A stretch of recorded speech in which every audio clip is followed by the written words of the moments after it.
everybody.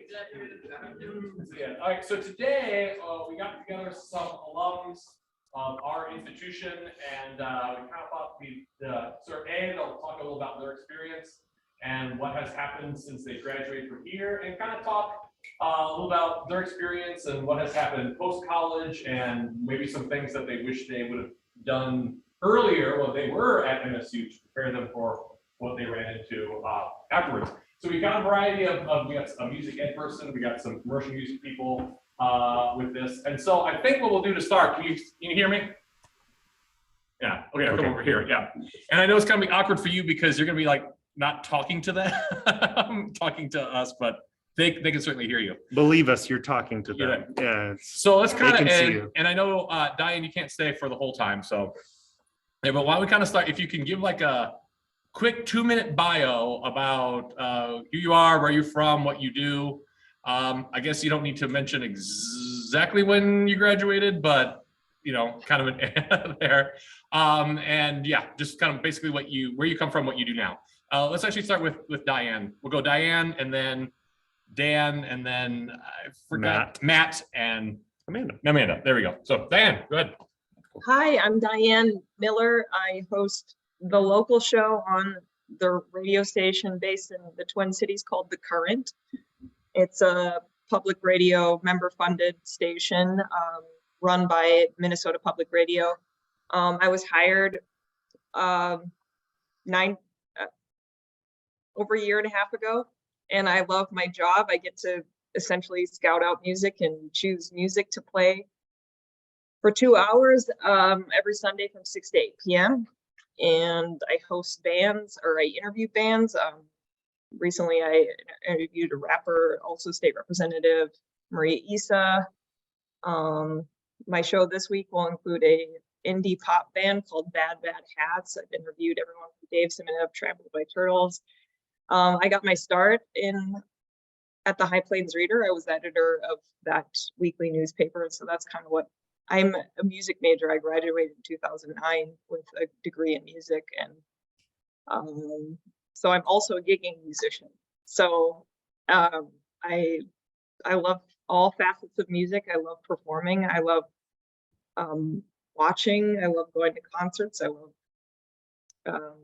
just chilling and listening to music. I'm just a total music nut and music head, and I'm very blessed to do what I do here now at The Current. And you can stream this radio station anytime. It's thecurrent.org. And I'll let someone else go. Cool. Diane, I have to admit, when you said, you know, I'm at a radio station, you know, with local musicians, or I didn't put together that it was The Current, and I'm a little bit starstruck now. I love that. That's fantastic. You should awesome. be. Big deal. Yes. Great.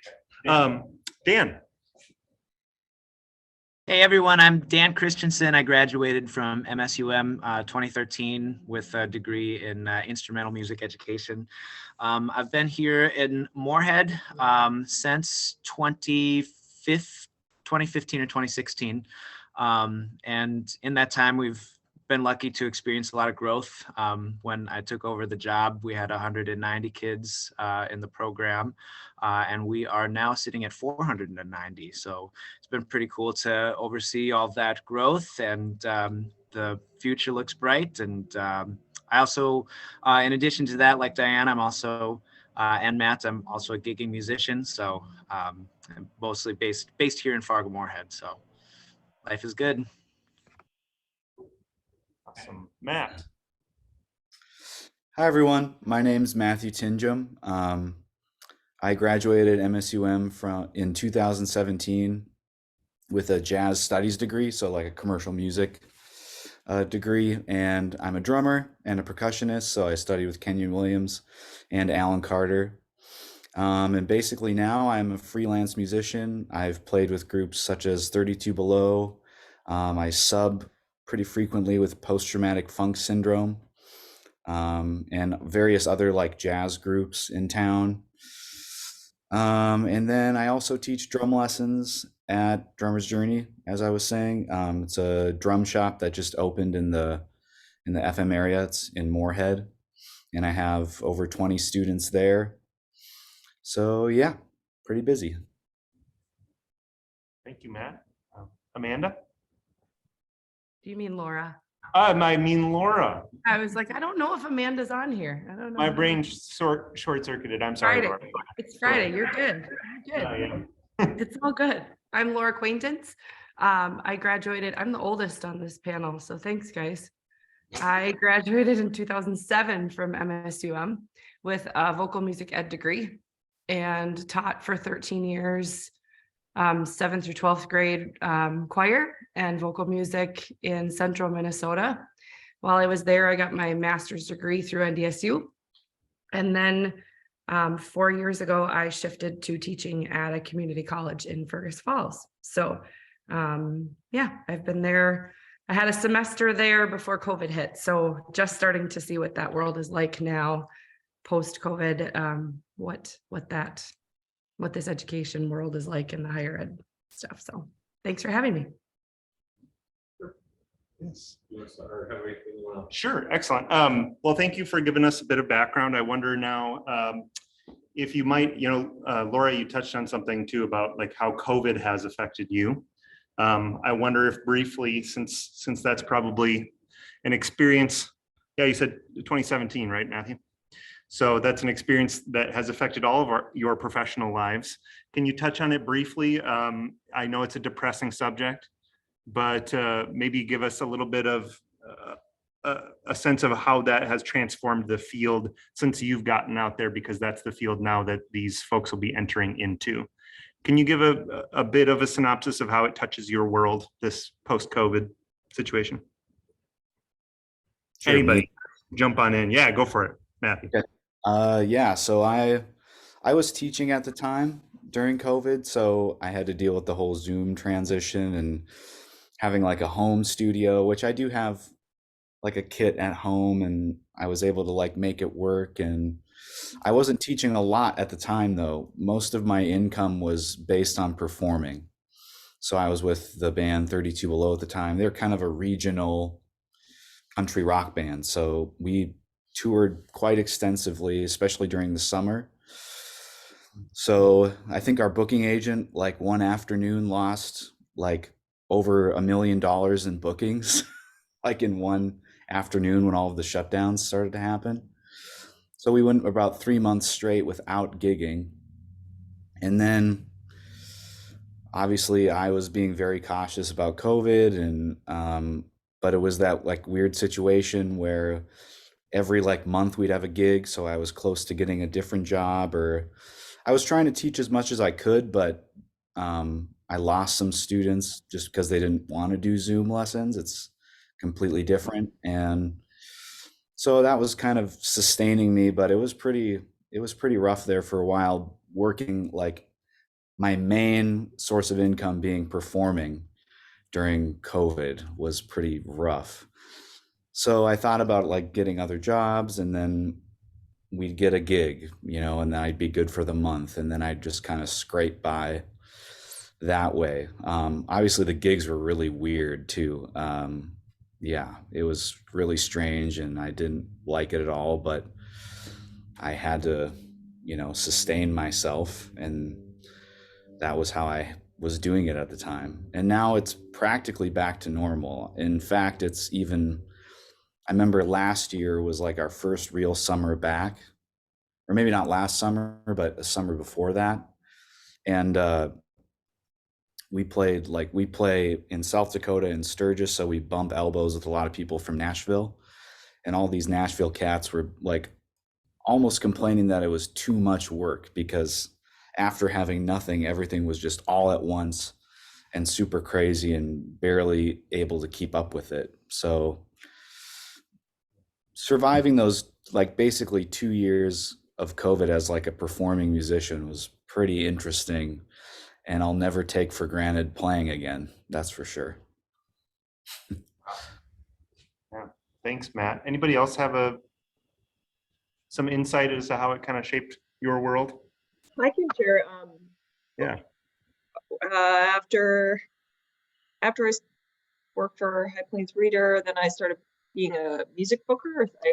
I booked for Junkyard for a little bit, and I booked the Aquarium, which is the venue downtown Fargo.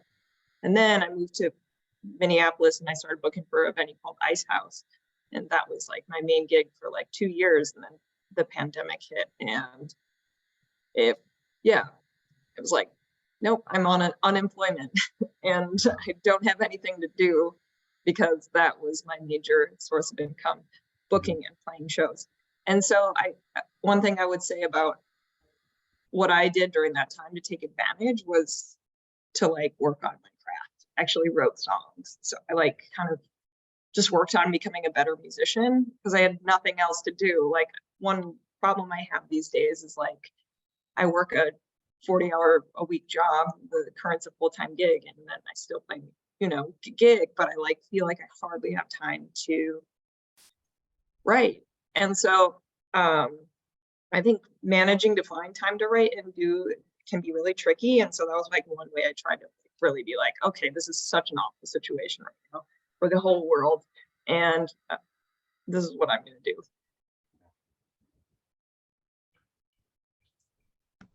Yeah, in education, I mean, COVID obviously was tough on band. It's hard to have band without without spit, but and so we honestly, compared to other places across the nation, we're pretty lucky with restrictions and stuff that were placed on us.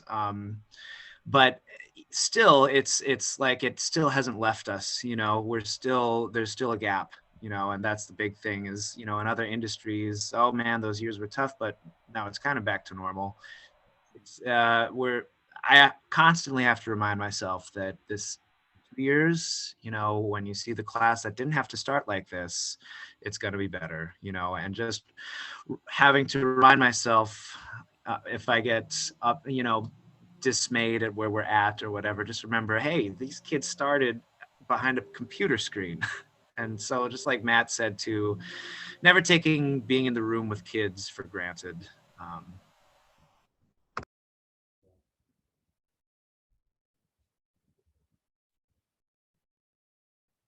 Do you want me to speak on it again? I Oh, can. no, I think that's Yeah, I don't need great. to. I mean, I think their stuff is awesome. yeah, it was such a, like I said, it's a depressing topic, but I also think that it's really important for us to kind of understand how it's shaped the world and how it's kind of changed the way that we interact with our art and how we interact with people. Now, we could get more to a more positive topic, which is just, what's your favorite thing about your job? No pressure. I get paid to like hang out with drummers that want to be better, and I get a lot of beginners that have never held a stick before, and I get to sit down every day, every week, 4 days a week with students that maybe have never experienced drumming or music for that sense, just a general broader topic of music. I'm introducing them to new artists that they've never heard of, or just showing them and like empowering them to do what they want in their instrument, and then seeing that connection made, like that aha moment or the excitement that they get from what I show them is really, really awesome. And then same thing with the performance side too. If I can connect with an audience and you feel that exchange of emotion in a room, it's really powerful. So that's what I like the most about my job. That's awesome. And Matt, I feel like that's a unique, I shouldn't say unique, but a lot of our students are, even if they're not ed degree students here, are going to go out and possibly have a studio and have students and be teachers in some capacity. So that's great to hear. Anybody else? What's the light of your day professionally?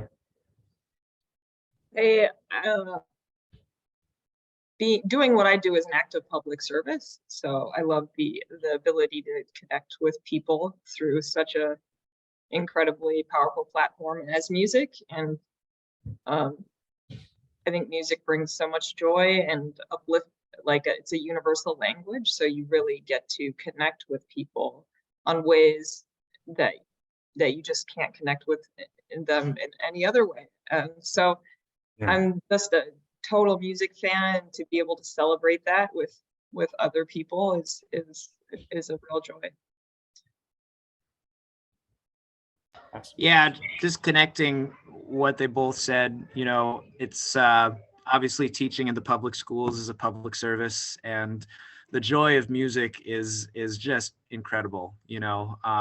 And I mean, I consider ourselves as musicians just that get to share musicians and teach music. We're just conduits, you know. I mean, the music does the work for us, you know, and that's really special. Not every profession gets to have to work with something that is just so cool like that.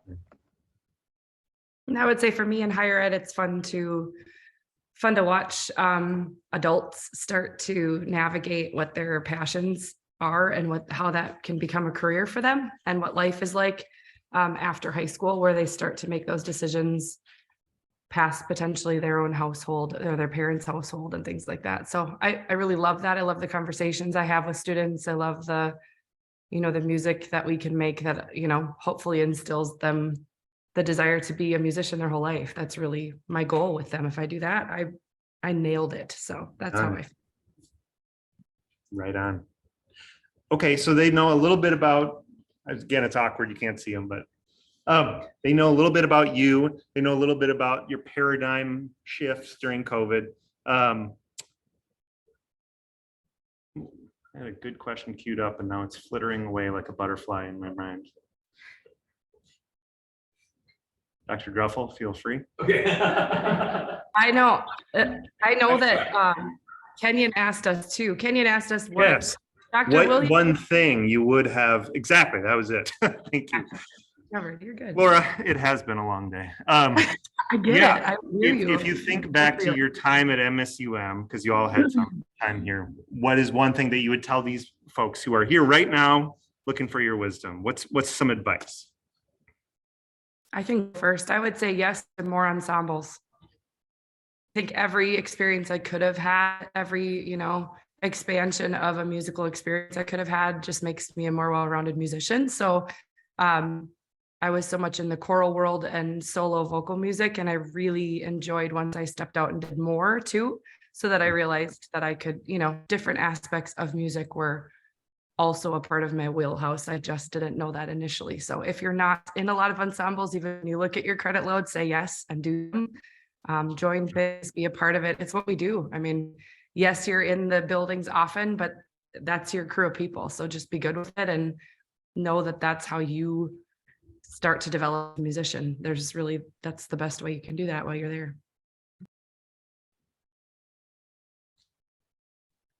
I can go, I think back to myself as a fragile young 18, 19, 21. I was in the music program and I was like, I don't know what I want to do with myself, but I for whatever reason, gravitated towards music because I knew that instinctually I had a deep sacred connection with it. But I definitely had a lot of self-doubt whether this was the career choice that I had.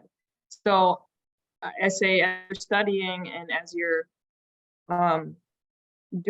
doing these things, find a way to value yourself and to know your worth as someone. What we do is really important. Music and arts is such an important facet of life, and I had a lot of it just seems like such a dreamer job to just play music for the rest of your life, and it's just well, what we do is also really important. So know that going into this career field, if you're here studying music and you're doing homework, you are doing something good. And so remember, a lot of the things that you learn in class are things that you're going to use in real life. It might seem like some of those weird 1, 4, 5 whatever on top of a 13 sharp 11, what? No, I might not know that anymore, but yeah. They do come in handy. And I guess, yeah, I feel like a lot of the, especially if you're a performance major, it's so much based on confidence. And so finding that within you that inner confidence, that inner glow. We all have it. We're all valuable in some way, so find ways to harness that. Diane, I love that. Can I hop on something? So you were talking about how what we do is so important, how music is so important and just part of the fabric of culture.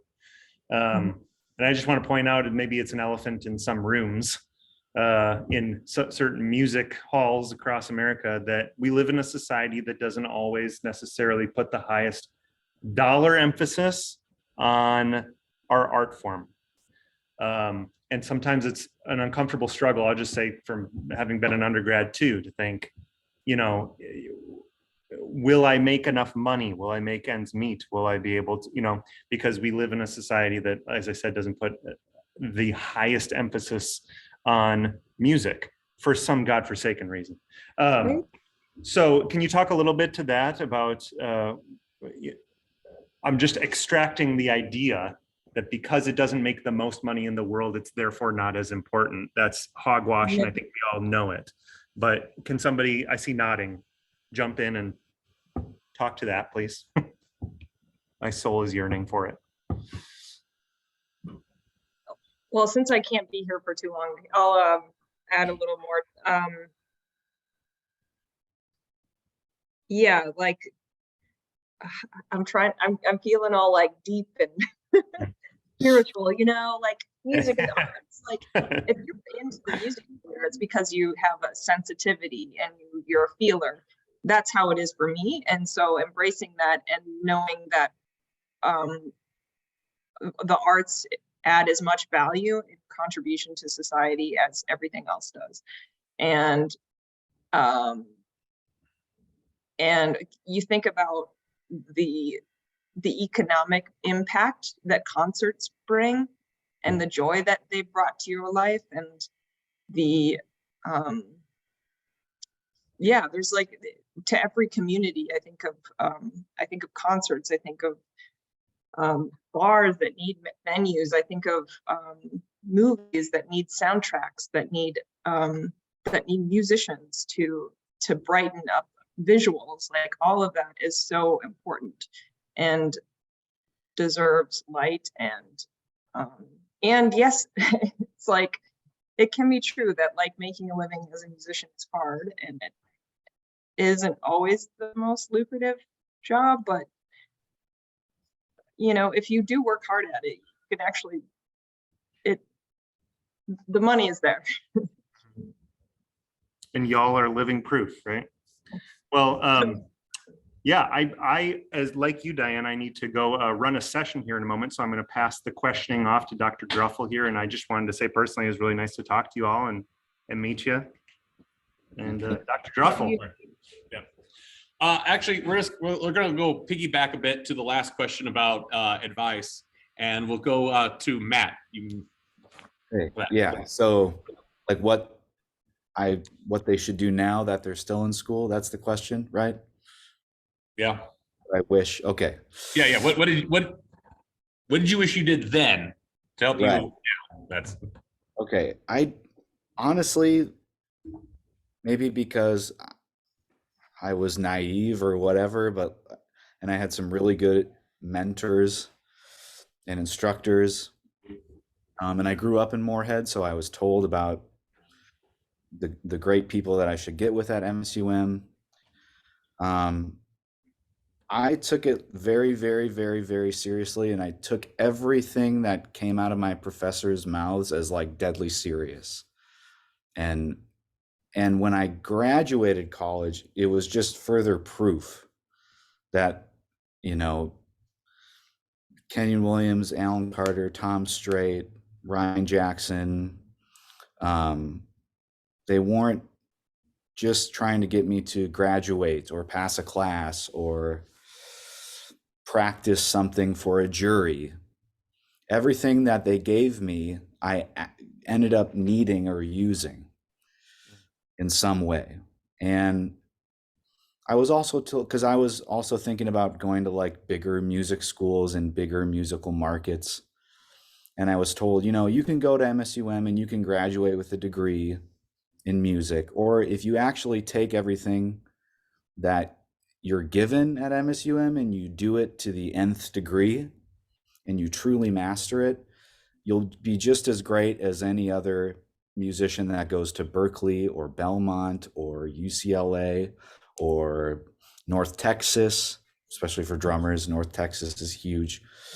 Colorado, like any of these huge schools. So I was really serious, and and then I was just further gratified that the work that I put in was not a waste of time when I got to the real world.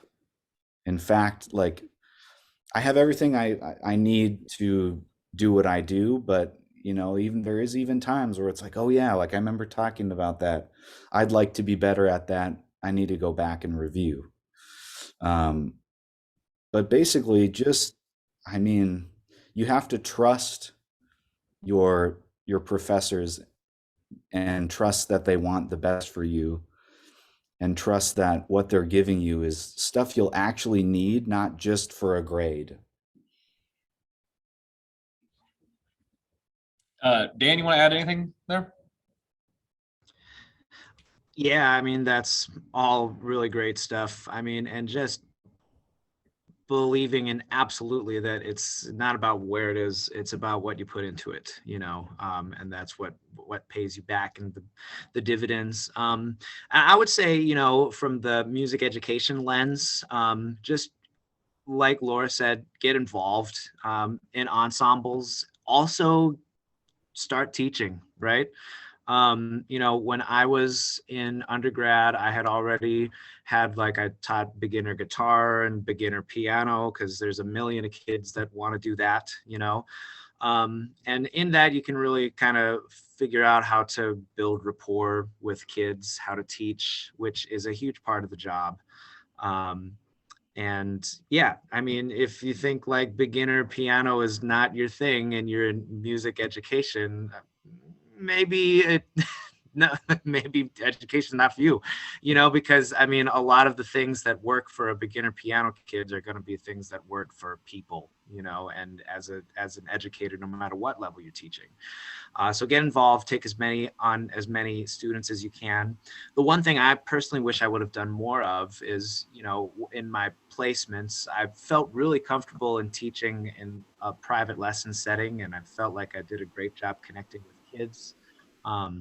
I think that I wish I would have had more opportunities playing in more ensembles, and then also that I would have put myself out more, getting up and in front of a big band. Because for those of you who will be doing that, you will see that there are two different skill sets, being in front of a band and teaching in a private lesson. I have Andrew Danielson is doing a student teaching with me right now. And he right away is getting up and doing it and chomping at the bit. And he's leading warm-ups every day in front of the big band. He stares down, 47th graders at a time. And so that's, a good experience that you should be getting to, And I'm sure they would love to see Andrew doing that. Come on in sometime. Yeah, come check it out. I also, on the choral end of that, when I was at MSUM, I took a very part-time job at a smaller church in Fargo, where I was able to direct like a youth choir. And that was a huge resume build for me, I would say. It gave me experience to, exactly like you were saying, Dan. I was able to get on to, experience to direct groups, and just a sense that's different than what's it like to do individual work. So I encourage you to look for those jobs. They're not necessarily full of money, but they are priceless in terms of the experience that it offers you. And again, a leg up for those that maybe don't have that on their resume, because you suddenly have conducting or educating experience before your degree. So look for those things. I was also talking to some of my students the other day. What kinds of gigs can you do? What kinds of jobs can you do? That allow you to, have a revenue source of income while you're still either amidst school or even after, when you're discussing stuff. Things like learning how to tune a piano, things like learning how to do some of those things that can potentially give you some income while you are figuring things out. we're so limited to, well, it's better now, but I believe, you know, when I was in college, I felt like it was so limited. You were either an educator or you were a performer, but there's so much work, you know, just like we learned with Diane too, that's in the music world. That's not just those two things. So broaden your thoughts of stuff that you're interested in, create that life that you really want to create, and see how you can make that a living. Sure.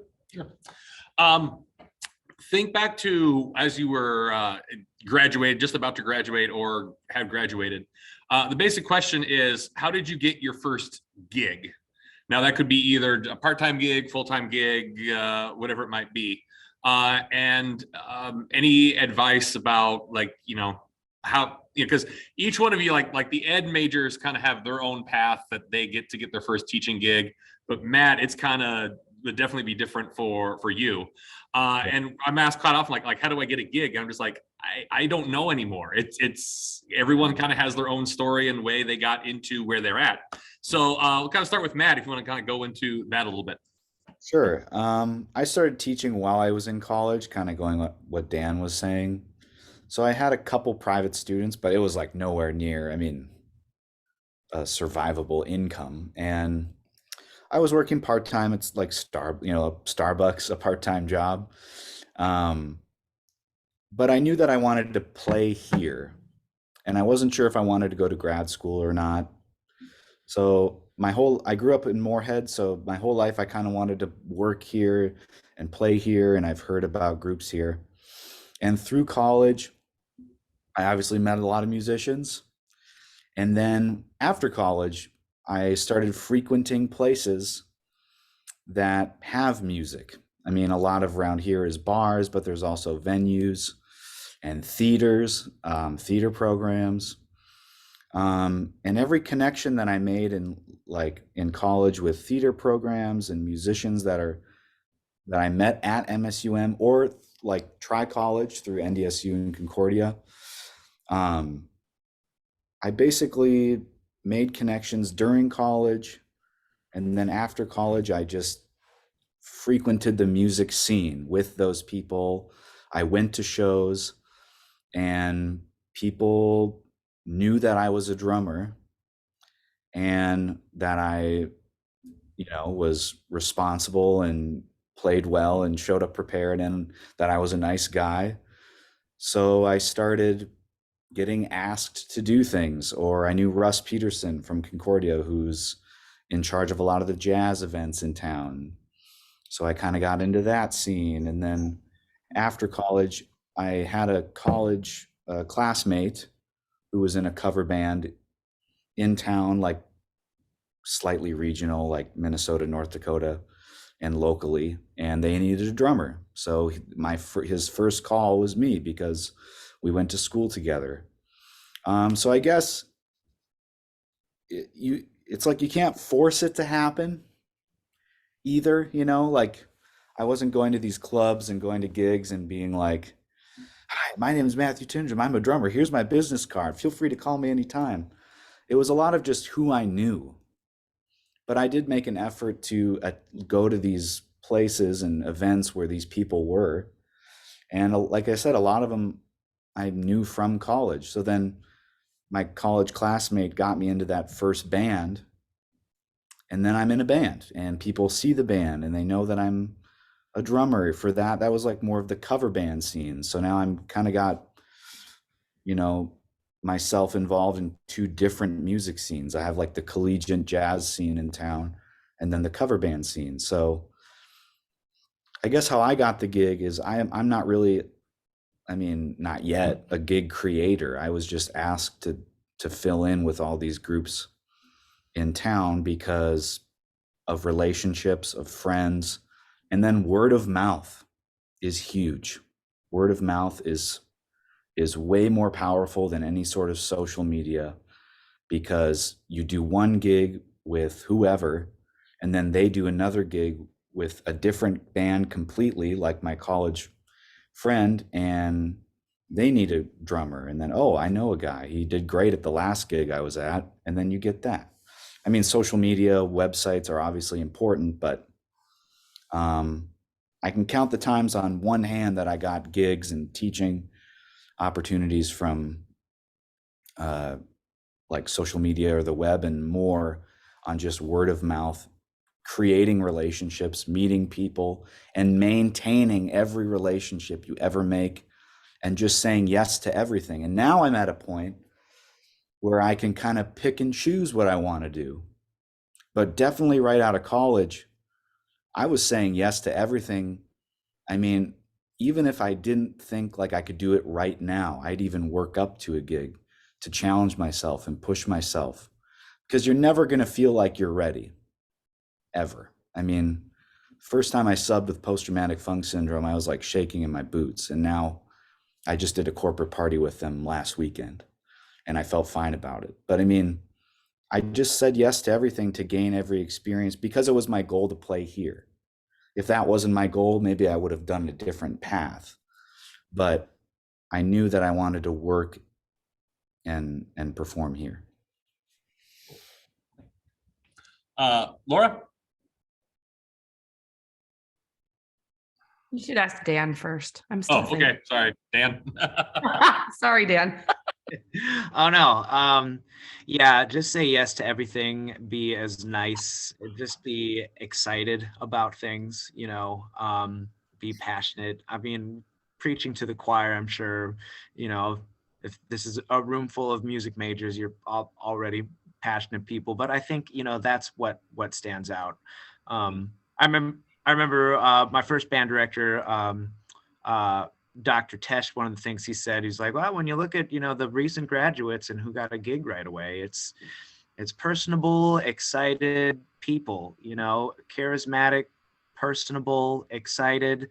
I mean, that make sure that you have that in check, not that you have to get it in check, but just have fun, and but yeah, my experience right out of college, I had a piano studio in college. I did my practicum teaching here at Horizon. Then I met the director at the high school, Mrs. Redlinger, in doing this practicum here. So then I did my student teaching at the high school. Then I did a long-term sub at the high school. And then a 0.5 job opened up. So, I mean, it went from this to this, to this, to this, to this over the course of, 4 years or so. But yeah, so say yes to everything. And yeah, have goals and have conviction and all that good stuff. The say yes to everything goes along with too. My first full-time job was, I used to tell the town that I worked in, I used to tell them that I came from a small town, realizing it wasn't small compared to the town I got my first job in. So my first gig was in a town of 3,000 people. And I remember thinking I was going to be there for a year, because that was my young, educated self that, well, I'll just be here for a year and then I'll go somewhere else. And then I had some really great mentors who just said, your sole focus is to bloom where you're planted. So wherever you are, make the most of that time, master your craft wherever you are. It doesn't matter where you're at, be the best that you can be in that work. And that 1 year turned into 13 for me. So I think that it's important for us to realize that we may not know what avenue and where life takes us, but we need to just be patient with that. My first summer out of college, my first month, I worked full time to apply for jobs. And I interviewed not too much. I was offered 2 jobs in 2 days at one point.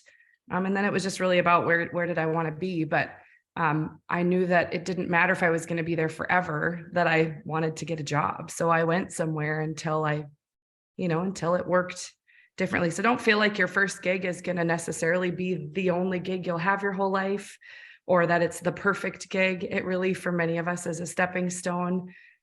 Be humble to learn from every opportunity you have so that you become a better musician, better educator if you're an educator, better performer if you're a performer, and all of those, because the same as both of them have said too, it just really does open doors if you're open to those opportunities.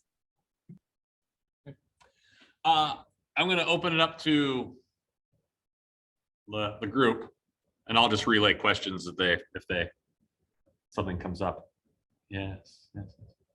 Okay. Yes. So in music, how do you find a work-life balance between practicing, enjoying your craft, but then also not doing it to the point where you get burned out? Excellent. Okay. So the question is how basically work-life balance. How do you balance practicing, like keeping up your skills versus without feeling burnout? Did I catch it all? Yeah. Right. I know your music is like your hobby, but then also your career. Yeah. She's kind of mentioning that music is both hobby and career. And so how do we kind of find the balance with that? Who wants to go first? I'll go first. Right.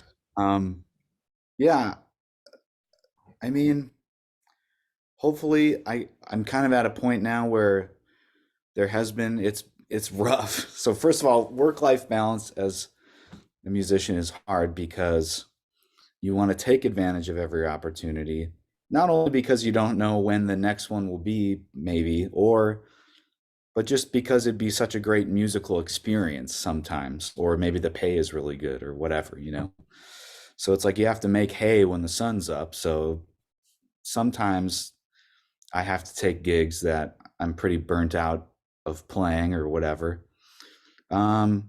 Even teaching, I try to set a schedule for myself and really stick to it. Teaching for me can be more of like a grind, so to speak. So like I feel like I wake up and I go to the same place and I see the same kids on the same days. So with that, I really try to have my days where I'm teaching and then make sure I have days off.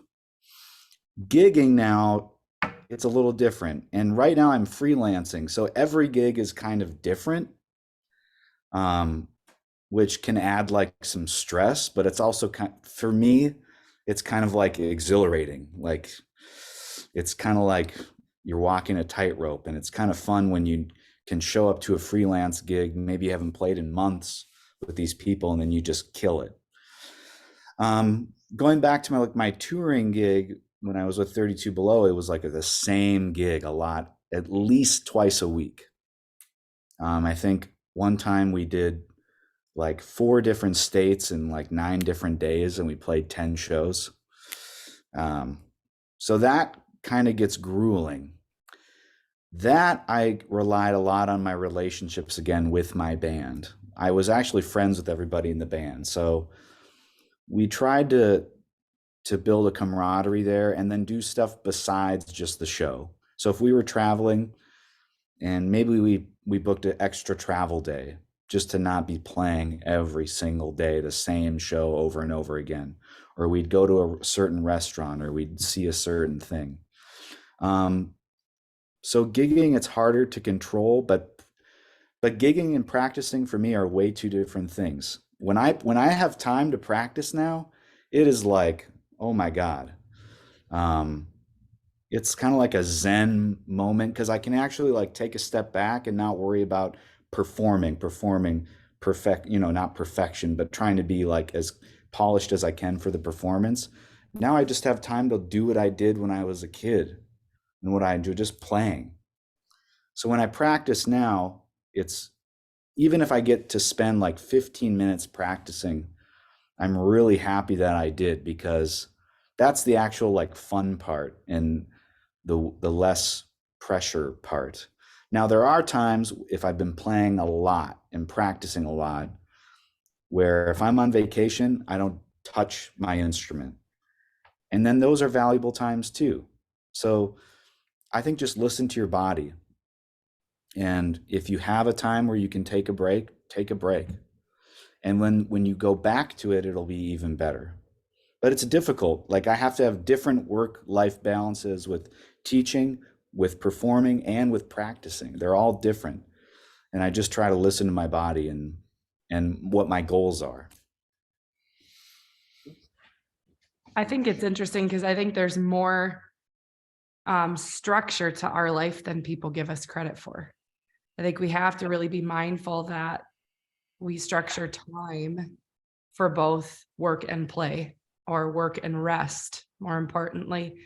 And if we're not good at that, it will burn us out pretty quickly. So And that partially depends upon your personality too. If you're an introvert and you're an educator, you're probably really exhausted by Friday. And if, and so you just have to, it's different for everybody. You have to really feel what's best for you and your personality and your needs and be okay with that. I think it's hard for us to do that. But again, I just think there's people who assume that our skill set is natural, and it's not. It's work. We've all practiced to become good at what we do.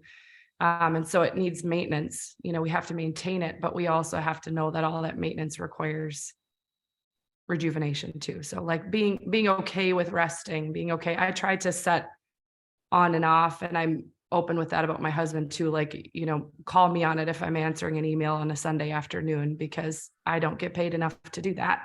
And so just things like that, where I'm okay to say I have to shut off, and finding peace with that. That takes a while. Just, know that will take you a while. Many of us still are working on it. So.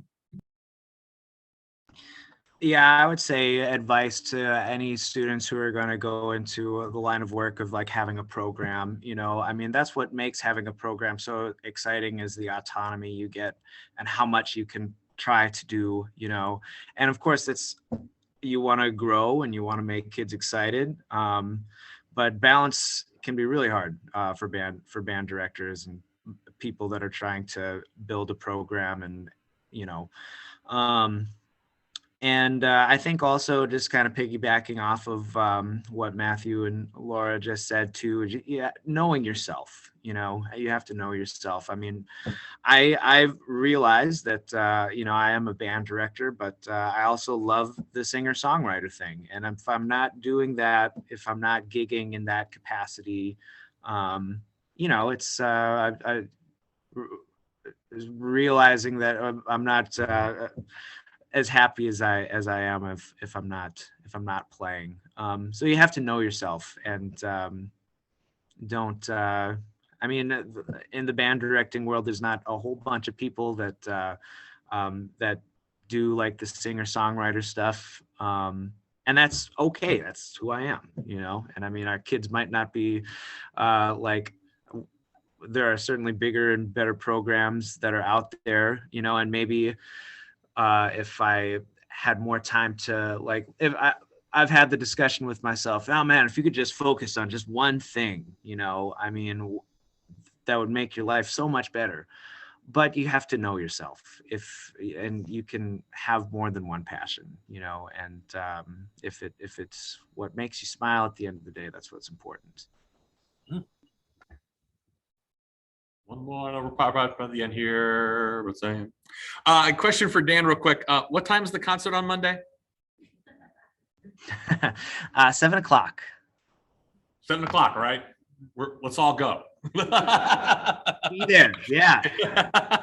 Thank you all. Oh, sorry. Also, I want to say a big, actually gigs. I don't know. I've been in and out doing this thing, but Matt, you have a gig tonight, performance, right, in public? Yes, it's called the Urban 42. It's like this swanky restaurant in the Delta Hotel. I'll be there with Dan Brecky. If you don't know Dan Brecky, he's a great singer, songwriter, guitarist. So we'll do like blues rock. Check that out tonight, and almost any other weekend in Fargo. Matt's playing somewhere. Right. Yeah, just social media, and you'll see where I'm at. And come say hi and introduce yourself. And Dan, you've got a gig this weekend too, right? Yes, I think so. Or I do I? No, I got some. Let's see. No, I don't think anything this weekend. But yeah, I play in a brass band. I do a lot of singer-songwriter stuff. I play, again, you got to keep your passions going. The reason why I selected MSUM in college was that, suiting my personality, they had the music industry program, and I knew I would meet a lot of cool people, like-minded people in that, and they had music education. So, I mean, I've known myself to be both of those things really my whole experience. And so MSUM was that for me. So I'm very thankful to have gone there. All right. Well, yeah. So thank you all three. And Diane obviously had to leave a little early. It's thanks to her for coming in very last minute. And thank you all, and I'll let you guys go. I'm gonna say a few words to these guys before we split. Let's give a big hand to our readers. Appreciate it. You have a great afternoon. Yeah.